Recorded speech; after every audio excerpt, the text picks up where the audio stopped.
کہ دل و دماغ میں ایک ایسی تصویر بنا لے جو اس کے مصنوعی اختلافات کو دور کر کے انسانی وحدت کی حقیقت کو دیکھ اور سمجھ سکے.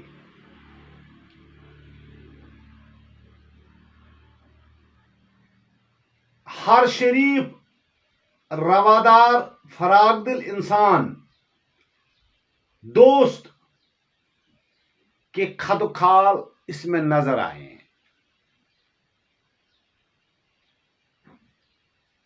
اقبال نے اپنی فکر، اپنی سوچ سے جن چیزوں کو جنم دیا ہے وہ قبول کر کے ہمیں اصلی دولت حاصل ہو جائے. یعنی اقبال کے نزدیک ذات پات، قوم، نسل کے نظریے سے اپنے آپ کو کنارہ کش کر کے ہمیں ایک ایسی دولت حاصل ہو جائے گی جو بہت ہی، یعنی سب سے پہلے اس نظریے کو ختم کر کے ہمارے اندر ایک خودی پیدا ہو جائے گی، ایک ایسا سوچ پیدا ہو جائے، ایک ایسا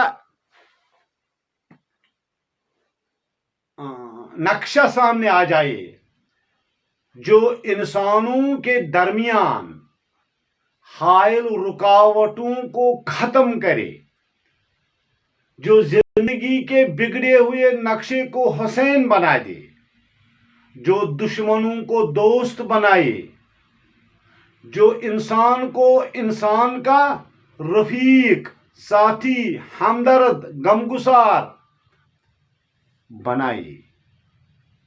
ایسا تصور انسان کے اندر پیدا ہونا چاہیے. مگر اس کے لیے بنیادی شرط جو اقبال نے ہمیں دیا ہے کہ وہ قوم یہ نہ سوچے میں یہاں رہتا ہوں، وہ الگ ہے، یہ الگ ہے. نہیں، بالکل ذات پات، قوم، رنگ و نسل، اس کا خاتمہ ہونا چاہیے انسان کے دل سے. یہ سوچے کہ میں اس دھرتی پر، اس زمین پر بحیثیت انسان ہوں.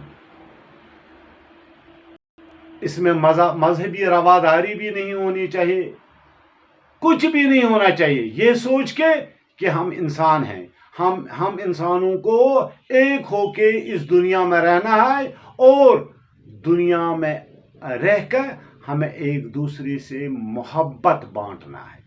یہ سب سے پہلا تصور انسان کے اندر ہونا چاہیے. اور جو اس سوچ کے بعد جو خود ہی اس میں پیدا ہو جائے، یہ خود ہی پیدا ہو کے اس میں اس کے دل کے اندر جو خوشی کی لہر یا جو مادہ یا جو دولت اس کے اندر پیدا ہو جائے، وہ سب سے عظیم دولت ہے. وہ دولت کیا ہے؟ وہ دولت ہے دل کی دولت. اس سے کیا ہو جائے گا؟ زندگی کی سچی مسرت، شرافت سے وہ ہمکنار ہو جائے گا. کیونکہ اس کے دل میں نہ کسی کی نفرت ہوگی، نہ کوئی برا خیال ہوگا، نہ کوئی ایسا سوچ ہوگا جو انسانوں کے درمیان حائل رکاوٹوں کو اور زیادہ گہرا کرے گا. ایسی سوچ نہیں ہوگی، بلکہ دل بالکل صاف پاک ہوگا تمام ان خیالات سے، جو خیالات انسان کو انسانیت سے دور کرتے ہیں. پہلے ان خیالات کو، اس سوچ کو، اس نظریے کو اپنا کر جو خودی کا تصور اپنے اندر پیدا کرتا ہے، اس سے وہ دل کی وہ دولت جو اس میں مسرت، خوشی، شرافت، اخلاق، کردار جو پیدا ہو جائے، وہ انسان کو ایک سچی زندگی دے سکے گی.